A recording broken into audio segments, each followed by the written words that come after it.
Assalamualaikum warahmatullahi wabarakatuh. Jumpa lagi bersama channel kesayangan Anda, Yantos RW Backpacker Channel, YouTuber milenial. Dapatkan informasi yang benar, ilmu yang bermanfaat, dan hiburan yang menyenangkan hanya di channel ini. Kali ini kita memanfaatkan channel ini sebagai media ilmu yang bermanfaat, yaitu melanjutkan sesi pembelajaran kewarganegaraan dari sesi-sesi edisi sebelumnya. Kali ini kita membahas tentang ketahanan nasional. Kita akan melihat apa itu hakikat, sifat, dan ciri daripada ketahanan nasional.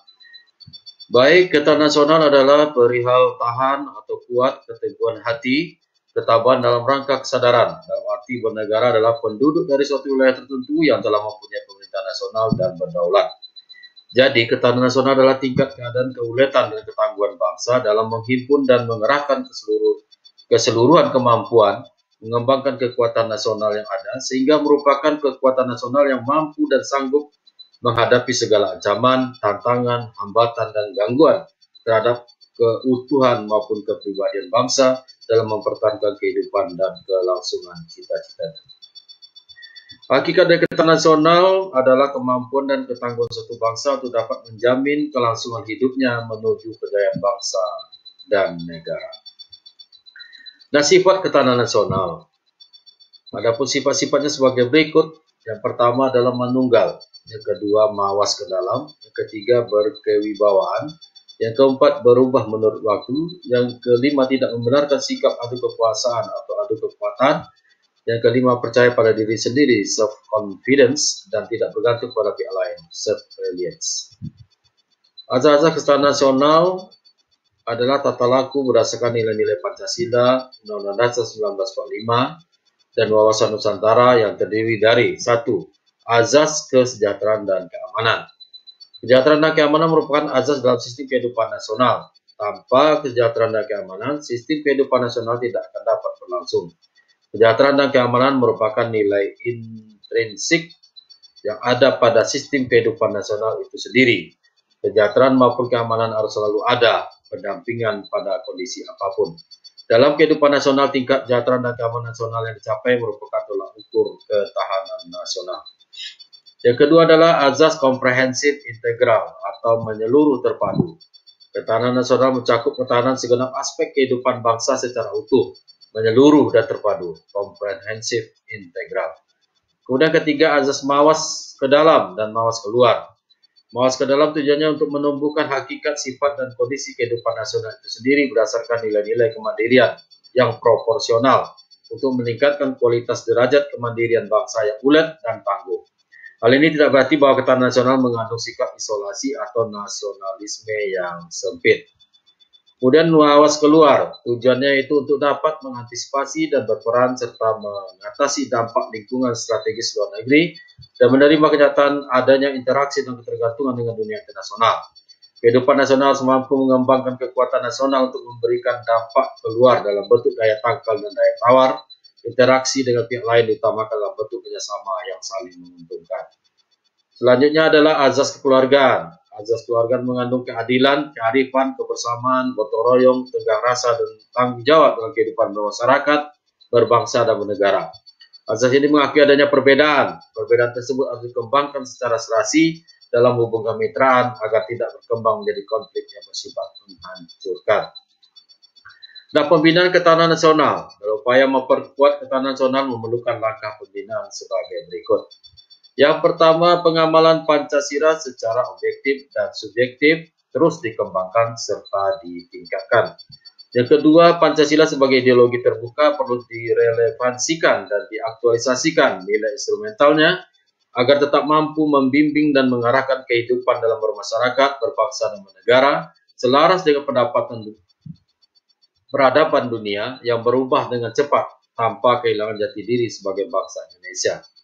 Kemudian Bhinneka Tunggal Ika dan konsep wawasan Nusantara yang bersumber dari Pancasila harus tetap terus dikembangkan dan ditanamkan dalam masyarakat yang majemuk sebagai upaya untuk selalu menjaga persatuan bangsa dan kesatuan wilayah serta moralitas yang loyalitas dan bangga terhadap bangsa dan negara.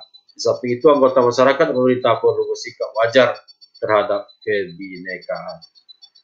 Kemudian Pancasila sebagai pandangan hidup bangsa dan dasar negara Republik Indonesia harus dihayati dan diamalkan secara Selanjutnya, Pancasila sebagai pandangan hidup bangsa dan dasar negara Indonesia harus dihayati dan diamalkan secara nyata oleh setiap penyelenggara negara, lembaga kenegaraan, lembaga kemasyarakatan, serta setiap warga negara Indonesia agar kelestarian dan kemampuannya terjaga dan tujuan nasional serta cita-cita bangsa Indonesia terwujud.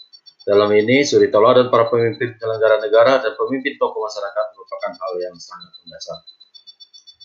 Selanjutnya, pembangunan sebagai pengamalan Pancasila harus menunjukkan keseimbangan antara fisik, material, dan mental spiritual untuk menghindari tumbuhnya materialisme dan sekularisme.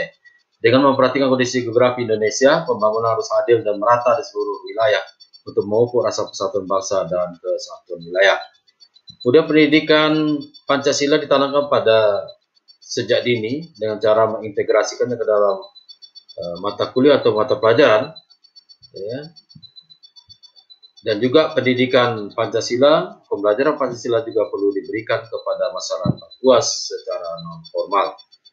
Selanjutnya, kebudayaan nasional. Mengingat bangsa Indonesia dibentuk dari persatuan suku-suku bangsa yang mendiami bumi Nusantara, kemudian bangsa Indonesia, kebudayaan nasional merupakan hasil dari interaksi budaya-budaya suku bangsa, budaya daerah yang kemudian diterima sebagai nilai bersama seluruh bangsa. Budaya nasional juga merupakan hasil interaksi dari nilai budaya yang telah ada dengan budaya luar atau asing yang kemudian juga diterima sebagai nilai bersama seluruh bangsa. Hal yang penting adalah bahwa interaksi budaya tersebut harus berjalan wajar dan alamiah, tanpa unsur pemaksaan dan dominasi kebudayaan nasional, dan tanpa dominasi kebudayaan nasional tumbuh dan berkembang sejalan dengan berkembangnya budaya daerah. Budaya nasional merupakan identitas dan menjadi kebanggaan Indonesia. Bangsa Indonesia telah sepakat menggunakan Pancasila sebagai falsafah hidupnya, sehingga nilai-nilai yang terkandung dalam Pancasila akan menjadi tuntunan dasar dari segenap sikap, perilaku, dan gaya hidup bangsa Indonesia.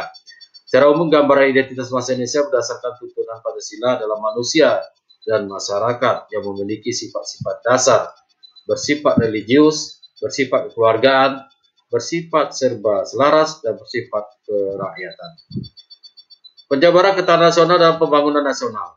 Pembangunan nasional merupakan usaha peningkatan kualitas manusia dan masyarakat Indonesia secara berkelanjutan dengan memanfaatkan kemajuan ilmu pengetahuan dan teknologi serta memperhatikan tantangan perkembangan global. Pelaksanaannya mengacu pada kepribadian bangsa dan nilai luhur yang universal untuk mewujudkan kehidupan bangsa yang berdaulat, mandiri, berkeadilan, sejahtera, maju, serta kukuh kekuatan moral dan etikanya. Tujuan pembangunan nasional itu sendiri adalah sebagai usaha untuk meningkatkan kesejahteraan seluruh bangsa Indonesia. Dan pelaksananya bukan hanya menjadi tanggung jawab pemerintah, tapi juga merupakan tanggung jawab seluruh rakyat Indonesia. Maksudnya adalah setiap warga negara Indonesia harus ikut serta dan berperan dalam melaksanakan pembangunan sesuai dengan profesi dan kemampuan masing-masing. Keikutsertaan warga negara dalam pembangunan nasional dapat dilakukan dengan berbagai cara, seperti mengikuti program wajib belajar, membayar pajak, melestarikan lingkungan hidup, mentaati segala peraturan dan perundangan yang berlaku, menjaga ketertiban, keamanan, dan sebagainya. Pembangunan nasional mencakup hal-hal yang bersifat lahiriah maupun batiniah yang selaras, serasi, dan seimbang. Itulah sebabnya pembangunan nasional bertujuan untuk mewujudkan manusia dan masyarakat Indonesia yang seutuhnya, yakni sejahtera lahir dan batin. Pembangunan yang bersifat lahiriah dilaksanakan untuk memenuhi kebutuhan hajat hidup fisik manusia, misalnya sandang, pangan, perumahan, pabrik, gedung perkantoran, pengairan, sarana dan transportasi dan olahraga, dan sebagainya. Sedangkan contoh pembangunan yang bersifat batiniah adalah pembangunan sarana prasarana ibadah, pendidikan, rekreasi, hiburan, kesehatan, dan sebagainya. Baik, demikianlah ya telah kita bahas mengenai ketahanan nasional dari berbagai aspek, ya, di mana ketahanan nasional ini merupakan satu kesatuan yang terpadu yang menjadi tanggung jawab baik itu pemerintah maupun masyarakat untuk mewujudkan ketahanan nasional. Baik, mudah-mudahan apa yang disampaikan telah dapat dipahami. Silahkan mengikuti sesi-sesi berikutnya. Dan jangan lupa untuk men-share pembelajaran kewarganegaraan ini sebagai bagian daripada peran aktif masyarakat dalam melakukan edukasi atau pembelajaran kewarganegaraan kepada warga negara lainnya. Sampai jumpa di edisi berikutnya. Mudah-mudahan selalu memberikan ilmu yang bermanfaat untuk Anda. Selalu